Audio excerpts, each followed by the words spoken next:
saya merasa malu bertemu dengan publik internasional karena dianggap kok presiden Anda seperti orang yang kurang berpengetahuan.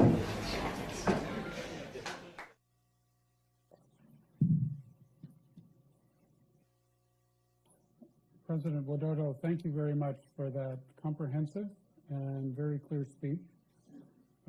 I think that your recognition of the imperative of reform in your country is highly important.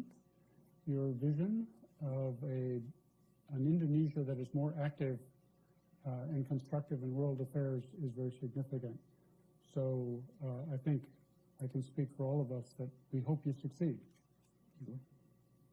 The people of Indonesia, I think, want you to succeed. Do you have time for a couple of questions?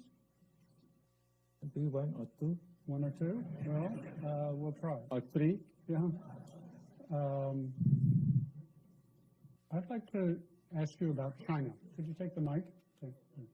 Thank you, and terima kasih banyak, Pak. Selamat datang di America. We're very happy you're with us. Thank you very much. My question relates to infrastructure and public-private partnerships.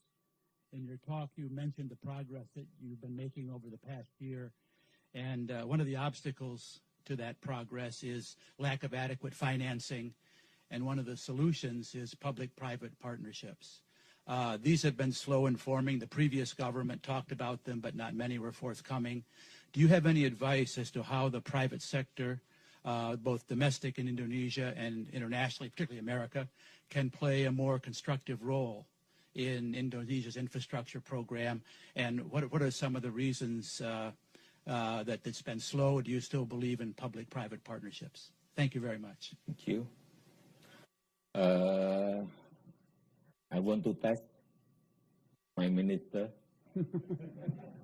Please answer the question. Pak Tom.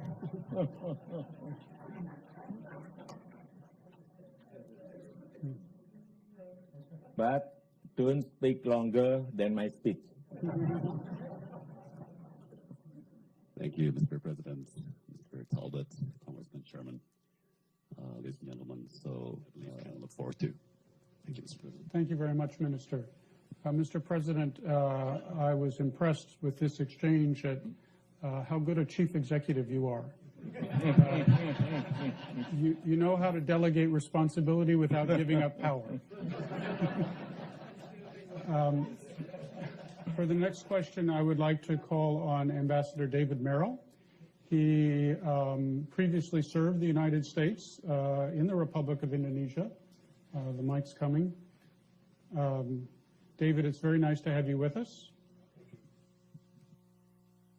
Mr. President, your administration has emphasized the importance of people-to-people relations, including close relationships between you and your own people, as well as a people-to-people dimension as part of your global diplomacy. As you seek ways to strengthen the U.S.-Indonesia, or I should say Indonesia-U.S. strategic partnership over the next 5 years, what role do you see for the greater participation by civil society groups in both countries? Thank you.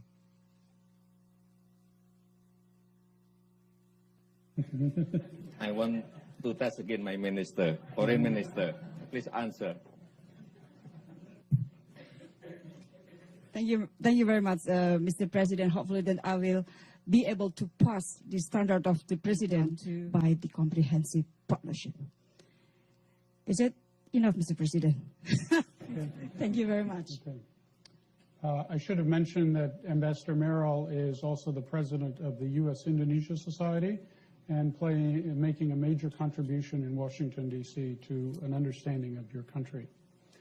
I understand, Mr. President, that my main responsibility as moderator is to make sure that you leave for your next function on time. And I will fulfill that obligation. But I did want to say just one thing in conclusion. I was very struck with what you said about Islam being compatible with democracy, Islam being compatible with modernization. I think these are very important insights, and they are important not just in Indonesia, but around the world. But the future of democracy will be much better served and have much greater promise if Indonesia succeeds. And so we wish you all the best in your effort to ensure that Indonesia is a strong and successful Muslim democracy. Please join me in thanking President. Thank you.